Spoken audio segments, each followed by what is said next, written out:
Assalamualaikum warahmatullahi wabarakatuh. Selamat mengikuti rancangan dapur masak dan dakwah saya.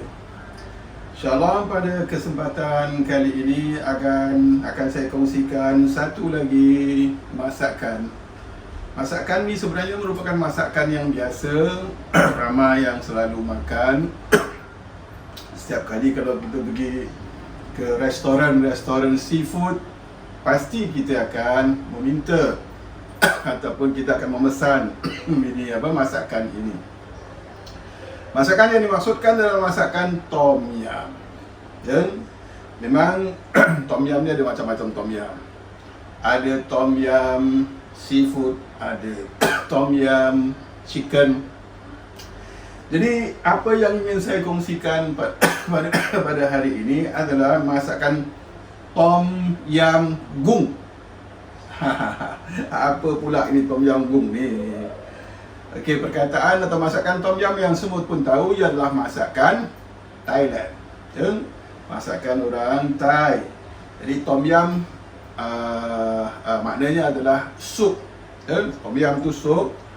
Dan gung pula, gung ada sebut kung, ada sebut gung ia bermakna udang. Jadi masakan tom yum yang akan saya masak iaitu tom yum gung hari ini adalah masakan tom yum udang. Tapi tom yum ni insyaAllah saya yakin ia merupakan tom yum yang sangat special kerana resipi yang saya dapatkan ni dan saya dapatkan langsung daripada orang Thai. Dan bahan ni pun ada yang saya import daripada Bangkok. Dia bukan sebarang-sebarang.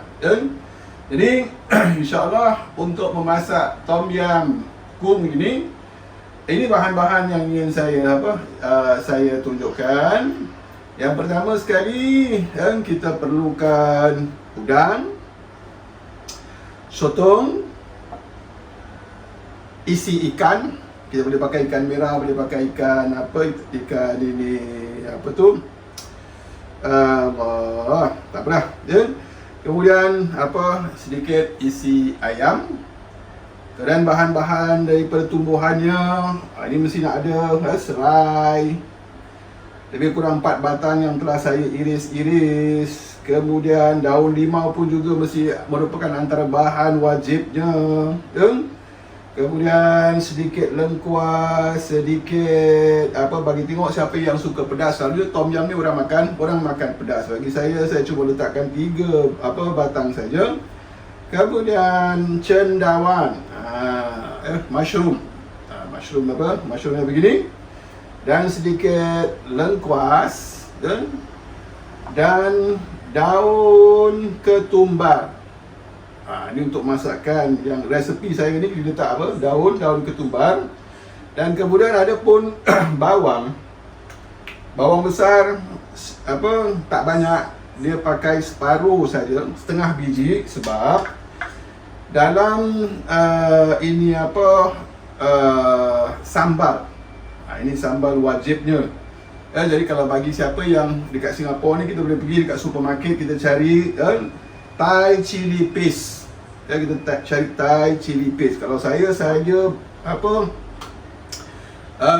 import daripada Bangkok. Dia hampir sama, cuma dia agak berbeza sedikit berbeza. Dan kita juga agar ini namanya tom yum gung, tom yum prawn ataupun udang. Jadi kita perlukan sedikit crispy prawn chili. Ini pun boleh dapat dekat supermarket. Ini pun juga bahan wajibnya untuk bikin tom yum. Kalau tak letak ini, tak namakan tom yum, iaitu sos ikan. Dan resipi ni saya gunakan susu cair. Menggunakan susu cair. Dan yang terakhir nanti, kita kalau tak masam tak dinamakan tom yum lah kan. Jadi kita memerlukan limau. So ini bahan-bahan yang akan kita gunakan dalam masakan tom yum gung kita. InsyaAllah sesudah ini akan ditunjukkan cara-cara kita memasak Tom Yum Goong. Jom. Ini ditunjukkan kan, dengan jarak dekat bahan-bahan yang akan kita gunakan. InsyaAllah ada udangnya, ada sotongnya, ada ayamnya, ada isi ikan merah, dan kemudian ada cendawannya, ada serainya, ada lengkuasnya, ada daun limaunya, ada cili padinya, dan kemudian ada bawang. Tadi saya katakan bawang kita hanya gunakan separuh sebab dalam cili dia, dalam sambal Thai tu tadi memang dah ada bawang. Okay? InsyaAllah, mari kita lihat macam mana kita memasak Tom Yum Goong. Bismillahirrahmanirrahim. Setiap kali kita mulakan dengan sesuatu dengan membaca Bismillah dengan nama Allah, InsyaAllah masakan yang kita masak pun akan berkat. Dan kemudian apa yang kita masakkan akan mendatangkan manfaat yang baik.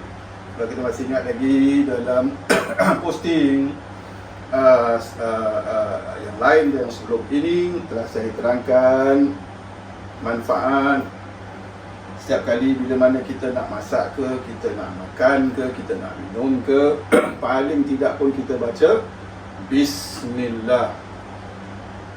Dan diterangkan bahawa bacaan Bismillah ini sangat powerful. Bila mana setiap kali nama Allah itu disebut, segala kemudaratan akan jadi hilang. Segala kemudaratan akan menjadi batal. Jadi kita mulakan dengan Bismillah. Cara-cara kita nak masak Tom Yum Goong ni agak lain sikit. Ini yang saya belajar, dia agak lain sikit. Pertama sekali kita kena sangai kita punya udang dulu, sangai. Sehingga nanti udang ni akan jadi merah. Dia akan keluarkan dia punya cecair. Kita sangai dulu.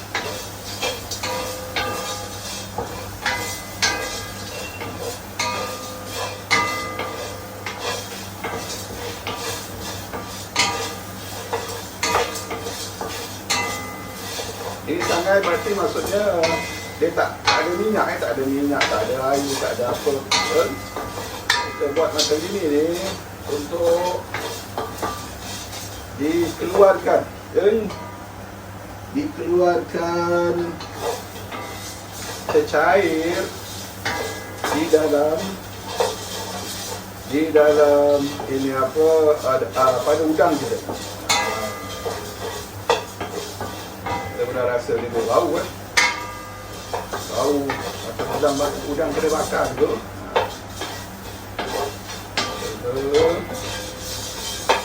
Teruskan agak lebih kurang beberapa minit gitu. Kemudian baru kita masukkan air. Berapa banyak air yang perlu kita masukkan, itu kita lihat ikut berapa banyak orang nak makan. Selalunya satu orang dia lebih kurang 300 ml. Dan satu orang lebih kurang 300 ml. Jadi kalau saya rasa nak masak untuk 6 orang, berarti lebih kurang 1.8 liters of water. 1800 ml. Ini saya pun agak-agak lah, kalau siapa yang nak ukur boleh ukur lah. Kalau saya pun main agak-agak ada. Saya dah dapat agak berapa dia punya jumlah. Baik, insyaAllah kita tunggu sampai airnya mendidih. Kita tunggu sampai airnya mendidih. Sambil-sambil tu ingin saya kongsikan sedikit tentang apa yang telah sebagai kesinambungan atau follow up apa yang telah disampaikan bila mana kita nakkan rumah tangga kita bahagia, hidup dengan aman sentosa.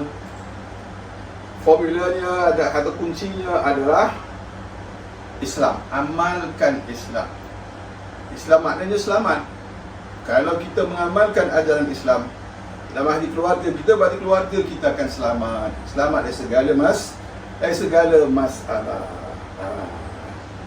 Namun yang dimaksudkan dengan mengamalkan Islam berarti seluruh ahli keluarga. Dan seluruh ahli keluarga itu pun dah beberapa kali saya ulang perkara ini. Dan kita tak akan dapat mengamalkan ajaran Islam dalam keluarga kita kalau kita tak tahu, dan kalau kita tak ada ilmu. Itu sebabnya kalau nak jadi Islam yang baik, sebuah keluarga Islam yang baik, kita kena ada ilmu. Dan seperti mana yang dikatakan tadi, bila mana dikatakan ilmu, semua orang mesti ada ilmu. Semua anggota keluarga itu mesti ada ilmu. Suami, ayah, dan isteri, ibu dan juga anak-anak. Semuanya mesti ada pengetahuan tentang Islam, baru boleh praktis Islam. Baru boleh mengamalkan Islam. Jadi kalau kita tak tahu, kita tak ada ilmu, macam mana nak mengamalkan Islam? Dan itu yang akhirnya menyebabkan perkara-perkara yang sebenarnya bukan ajaran Islam disangka ajaran Islam. Amalkan bermati-matian. Macam kata orang tua-tua, biar mati anak jangan mati adat. Padahal itu bukan ajaran Islam. Dan ataupun kerana tak ada ilmu, sesuatu yang sebenarnya merupakan ajaran Islam dikatakan bukan Islam pula. Itu masalahnya bila mana kita tak ada ilmu. Sebab tu ilmu adalah penting. Seperti mana hadis yang telah saya sampaikan, talabul ilmi fariidatun ala kulli muslim. Menuntut ilmu itu adalah wajib bagi setiap orang Islam. Nah, kalau sekiranya tak dapat, seluruh keluarga tak dapat nak pergi, misalkan kata belajar agama bersama-sama, seluruh keluarga tak dapat. Paling tidak, yang paling penting, yang paling wajib, mesti ada satu orang yang tahu tentang ajaran Islam. Dan orang yang paling utama, orang yang paling layak, orang yang paling wajib untuk mempelajari ilmu Islam, siapa kalau tidak kepala keluarga, iaitu suami dan juga ayah, kepala keluarga. Jadi sebagai kepala keluarga, sebagai suami, sebagai bapa, kita bertanggungjawab atas ahli keluarga kita. Kita bertanggungjawab. Antara tanggungjawab kita sebagai suami, sebagai ayah adalah menyelamatkan keluarga kita daripada terjerumus ke kencah api neraka.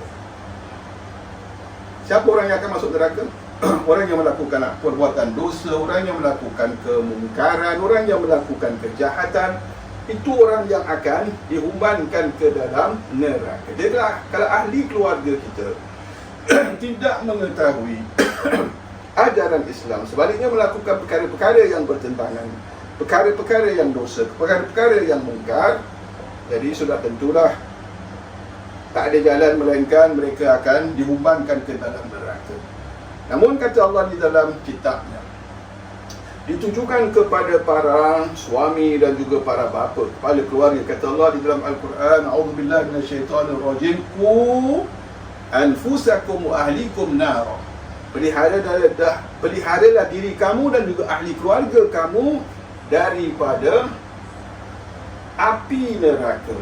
Itu ditujukan kepada siapa? Kepada suami dan juga kepada ayah. Itu sebabnya para kepala keluarga ni mereka wajib mesti menuntut dia. InsyaAllah bila mana air dah panas, ini udang kita pun sudah mula keluarkan dia punya stok, kita boleh masukkan bahan-bahan yang lain. Dia masukkan ayam kita.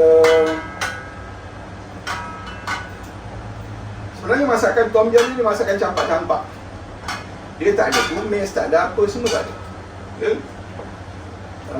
Dia adalah masakan campak-campak. Dia sebenarnya senang, cuma bahan dia banyak. Bahan dia banyak. Kemudian kita masukkanlah kita punya serai. Serai kita boleh saya gunakan 4 batang sesuai dengan jumlah air. Sup dia saya gunakan 4 batang. Jadi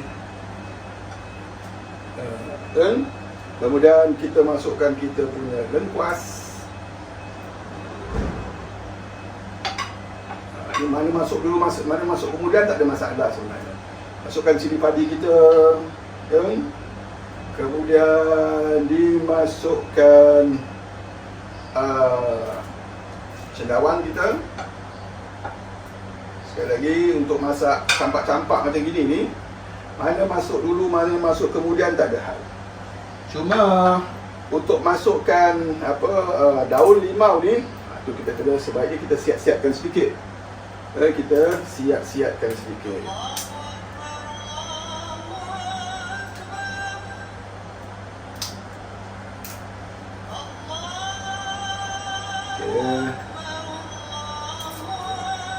Sekarang ni pun sudah menunjukkan waktu masuk waktu isyak sebenarnya.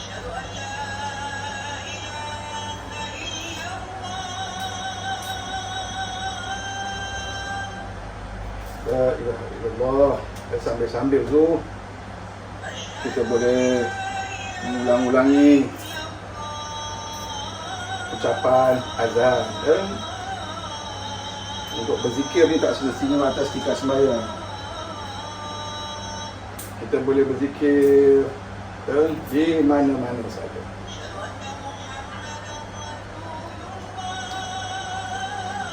Adapun ini limau nanti itu kita masuk yang terakhir sekali. Nanti saya akan tunjukkan. Kita tunggu azan dulu, ya. Kita tunggu azan. InsyaAllah.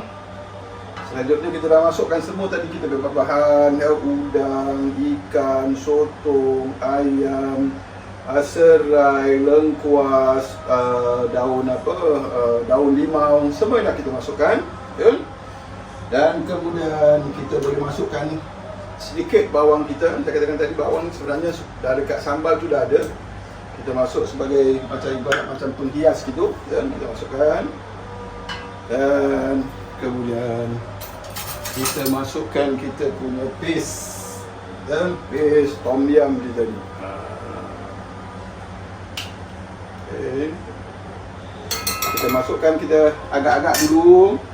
Masuk lebih kurang satu sudu makan. Nanti kita lihat macam mana. Okay. Mana kita dah masuk kita punya ini, masya-Allah kita dah lihat. Dia punya keadaan pun sudah berubah. Ini belum settle lagi ni, belum lagi. Kemudian kita masukkan pula kita crispy prawn. Jadi bila mana kita makan kita punya tom yum ni, dia ada rasa macam rasa udang gitu, kan? Dia ada rasa lebih drap dia tu. Masya-Allah. Okay. Kita pada tengok ada bentuk tom yum sudah menjadi tom yum ya. Bentuk tom yum sudah jadi tom yum. Kemudian kita masukkan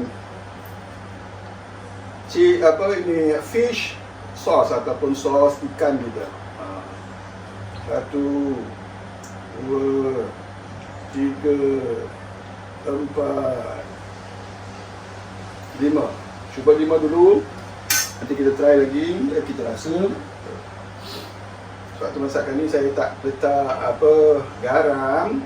Kerana fish sos tu dah agak masin lah. Dia dah agak masin, dia ada garam. Saya nak rasa sama ada sambal-sambal yang saya letak ni sudah cukup ke belum. Letak sikit lagi, sikit lagi.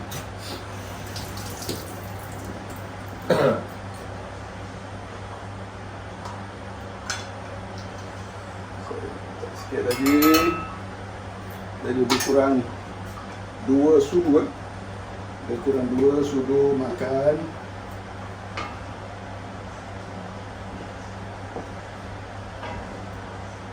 Kemudian kita boleh masukkan kita punya daun ketumbar, ya. Kita masukkan daun ketumbar kita.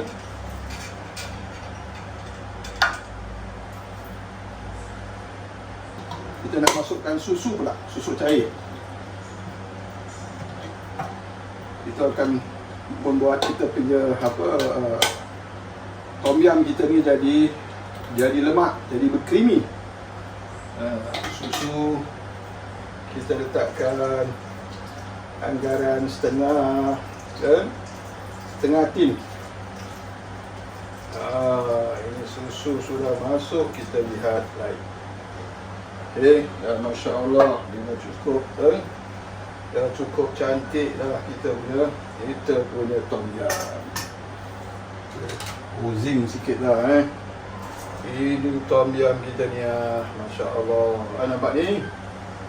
Ini kita punya tom yum. Ini udang dia ni.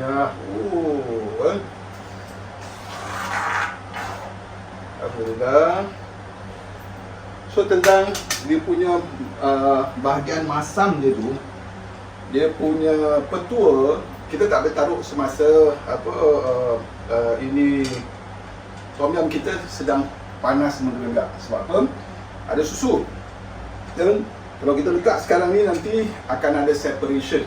Nanti susu kita nanti akan jadi macam tayu pula. So kita akan tutup dulu, dah agak sejuk sedikit, baru kita akan masukkan limau. Kita akan perahkan limau kita. Okay, ini kita tengok ni tom yum kita ni, Masya Allah. Ini kalau kita makan ni, memang pakcik kat sebelah pun tak akan kita perasan lah ni. So itu saja insya-Allah yang dapat saya kongsikan. Nanti dah agak sejuk sedikit dan saya akan masukkan limaunya, akan rasa, dan saya akan tunjukkan lagi. Ya. Okay. Baik, alhamdulillah. Tom yum goong kita sudah pun sedia, siap. Anda boleh lihat.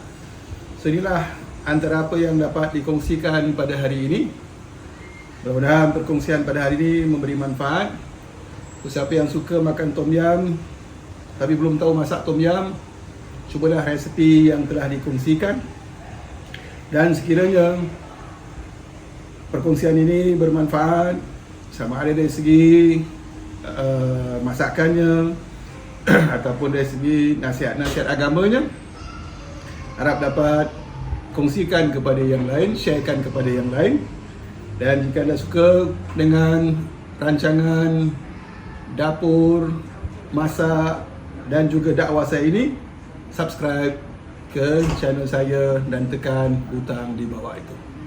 Sekian, terima kasih kerana bersama-sama dalam rancangan dapur dan masak.